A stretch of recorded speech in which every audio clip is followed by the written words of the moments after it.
풍란을 키운 지 17년 차. 그 사이 두어 차례 본비를 구하긴 했으나 솔직히 성에 차지 않아 특별히 깊은 감동이 없었다. 그러던 중 올해 일본의 최상의 본비를 운 좋게 구할 수 있었다. 이 본비를 보면서 이 녀석은 결국 어디에서 온 것인가? 원초적인 질문을 품게 되었다. 황모단금이 금모단 원초의 무지, 흑모단에서 왔듯이, 그리고 건국전이 건국이의 무지인 건국청에게서 왔듯이, 지금 북이란의 끝판왕이라고 불리는 본비 역시 본비의 무지, 본비청에서 온 것이 당연한 것 아닌가 생각이 들었다. 그동안 배우기로는 비청에서는 절대로 본비가 나오지 않는다고 했는데 자료들을 찾아보니 꼭 그런 것도 아니었다. 건국청처럼 모수가 적어서 작출되는 경우에 수가 적었던 것이지 아예 없던 것은 아닌 것이다. 아예 없던 것이 아니라면 앞으로도 가능성이 있다는 것과 같다. 누군가는 할 수 있다는 것이다. 지금 대한민국 풍란계는 한 가지 재미난 열풍이 불고 있는데 그것은 바로 50여 년 전 일본 취미가들에게 유행했던 건국이 몰빵 키우기이다. 건국청을 있는 대로 구해 난시를 빈틈없이 꽉 채우고 농사 지으면서 건국호, 건국공륜, 건국전 뽑기 시합을 하는 것이다. 나는 이것을 대단히 지혜롭고 흥미롭게 생각한다. 과거 황모단금과 월생관을 뽑아내기 위해 열심히 흑모단을 모아 키우던 내 모습이 떠올랐다. 덕분에 한국에선 무지 건국이 한촉 구하기 어렵다는 푸념이 가득하다. 본비의 판례는 호반, 서반, 요반, 호, 묵, 중반, 루빅은 운이다. 천엽을 보면 확실히 발색이 안 된 상태에서도 무늬가 투명해지기도 하고 어두워지기도 하는 구름 낀 듯한 느낌이 있다. 난초가 한 가지 예만 있어도 사람들은 의미를 부여하며 화분에 따로 심어 특별 관리를 하는 것인데 본비는 무려 판례이다.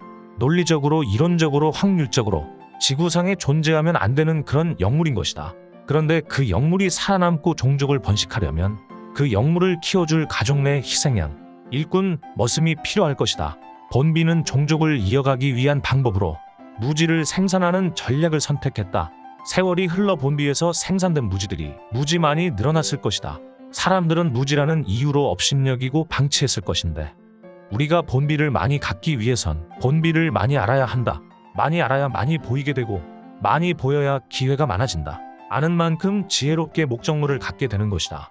현실적으로 일본에도 40여 촉 밖에 없는 본비를 말이다. 돈이 있다고 한들 구매하기도 힘들고 한 촉 구입하려고 하면 너무도 당연하고 쉽게 억 단위를 불러대니 여간 부담스럽지 않을 수 없다. 그럴 바엔 차라리 직접 생산해내자. 건국전 뽑아내듯이 비청, 본비청을 구해 농사지어보면 어떨까? 풍란이란 무지의 청을 구해 열심히 키우면 결국 꿈을 이루어주는 영물이다. 옥금강을 키워 금강보와 백일몽을 공급하는 사람들이 있지 않은가?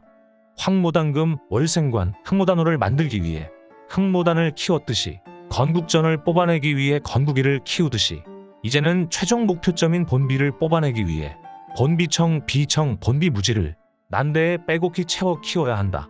본비의 크기가 중단엽이듯이 비청은 손바닥 이상 클 수가 없는 것이다.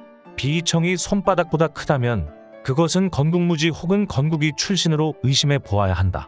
과연 한국에서는 누가 가장 먼저 본비청, 비청, 본비무지에서 본비를 뽑아내요? 역사적인 인물이 될 것인가 사뭇 궁금하다.